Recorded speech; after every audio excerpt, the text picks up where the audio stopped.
ಕುಟುಂಬಗಳಿಗೆ ಅವರು ವಾಸ ಮಾಡತಕ್ಕಂತ ಮನೆಗೆ ಹಕ್ಕುಪತ್ರ ಕೊಡುವಂತಹ ಕೆಲಸ ತಯಾರಾಗಿದೆ. ಇದರಲ್ಲಿ ಮೇ 20ನೇ ತಾರೀಕು ಅಷ್ಟೊತ್ತಿಗೆ 1 ಲಕ್ಷ ಹಕ್ಕುಪತ್ರಗಳನ್ನು ರಾಜ್ಯದಲ್ಲಿ ವಿತರಣೆ ಮಾಡಬೇಕು ಅಂತ ಹೇಳಿ ನಾವು ತೀರ್ಮಾನ ಮಾಡಿದ್ದೀವಿ. ಇಲಾಖೆಯಲ್ಲಿ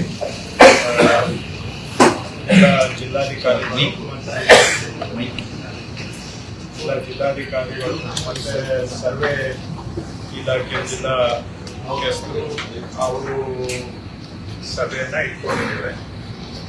ನಮಗೆ ಗೊತ್ತಿರೋ ಹಾಗೆ ಪ್ರತಿ 2-3 ತಿಂಗಳಿಗೊಮ್ಮೆ ನಮ್ಮ ಇಲಾಖೆಯ ಪ್ರಮುಖ ಕಾರ್ಯಕ್ರಮಗಳು ಹಾಗೂ ಜನಗಳಿಗೆ ಸಂಬಂಧ ಇರುವಂತಹ ಕೆಲಸಗಳ ಪ್ರಗತಿ ಪರಿಶೀಲನೆ ಮಾಡುವಂತಹದ್ದು ಮತ್ತು ಆಗಿರುವ ಕೆಲಸ ಪ್ರಗತಿಯನ್ನ ಗಮನಿಸೋದರ ಜೊತೆಗೆ ಮುಂದೆ ಆಗ್ಬೇಕಾಗಿರುವಂತಹ ಕೆಲಸ ಕಾರ್ಯಗಳು ಅವುಗಳಿಗೆ ಗುರಿಯನ್ನ ನಿಗದಿ ಮಾಡುವಂತಹದ್ದು, ಆದ್ಯತೆಯನ್ನ ನಿಗದಿ ಮಾಡುವಂತಹದ್ದು, ಇದನ್ನ ನಾನು ನಿರಂತರವಾಗಿ ಮಾಡಿಕೊಂಡು ಬಂದಿದ್ದೇವೆ.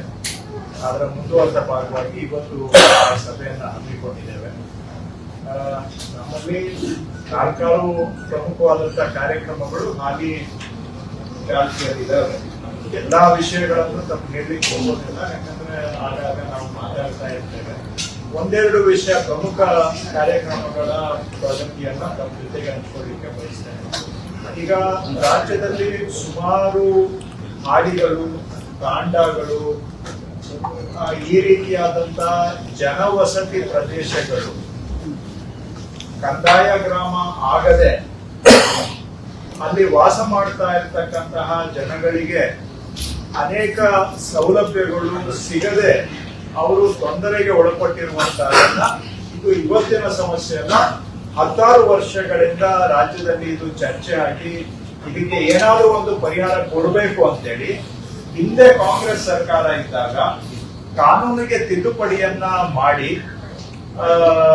ಈ ಕಂದಾಯ ಗ್ರಾಮಗಳ ಸ್ಥಾನಮಾನವನ್ನ ಈ ವಸತಿ ಪ್ರದೇಶಗಳಿಗೆ ಕೊಡಬೇಕು.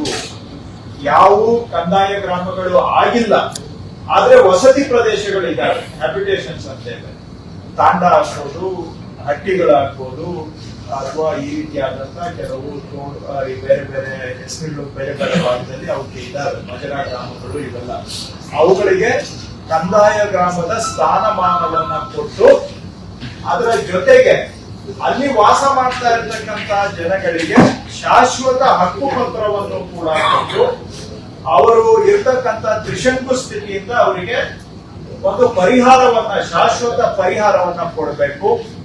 ಅವರ ಗ್ರಾಮ ಮತ್ತು ಮನೆ ಎರಡಕ್ಕೂ ಕೂಡ ಕಾನೂನಿನ ಆಸರೆಯನ್ನ ಕೊಟ್ಟು ಅವರಿಗೆ ಮುಂದೆ ಯಾವುದೇ ರೀತಿ ತೊಂದರೆ ಬಾರದ ಹಾಗೆ ಮತ್ತು ಸರ್ಕಾರದ ಎಲ್ಲಾ ಸೌಲಭ್ಯಗಳು ಅವರಿಗೆ ಸಿಗುವಂತ ಕೆಲಸ ಮಾಡಬೇಕು ಅಂತೇಳಿ ಕಂದಾಯ ಗ್ರಾಮಗಳ ಕೆಲಸ ನಾವು ರಾಜ್ಯದಲ್ಲಿ ಮಾಡ್ತಾ ಇದ್ದೇವೆ.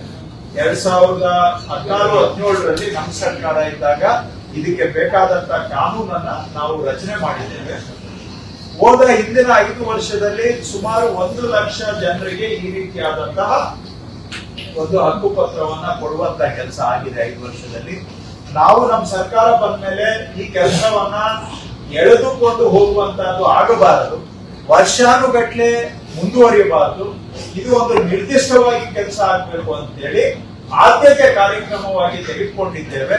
ಈಗ ಕಳೆದ 1.5 ವರ್ಷದಿಂದ ಸುಮಾರು 1,30,30,000 ಇಲ್ಲಿ ವಾಸ ಮಾಡತಕ್ಕಂತಹ ಜನಗಳಿಗೆ 94D ಕರ್ನಾಟಕ ಭೂ ಕಂದಾಯ ಕಾನೂನು, Karnataka land revenue act 94D ಕೆಳಗಡೆ ಇವರಿಗೆ ಹಕ್ಕುಪತ್ರ ಕೊಡುವಂತದಕ್ಕೆ ಸುಮಾರು 1,30,30,000 ಕುಟುಂಬಗಳಿಗೆ ಅವರು ವಾಸ ಮಾಡತಕ್ಕಂತ ಮನೆಗೆ ಹಕ್ಕುಪತ್ರ ಕೊಡುವಂತಹ ಕೆಲಸ ತಯಾರಾಗಿದೆ.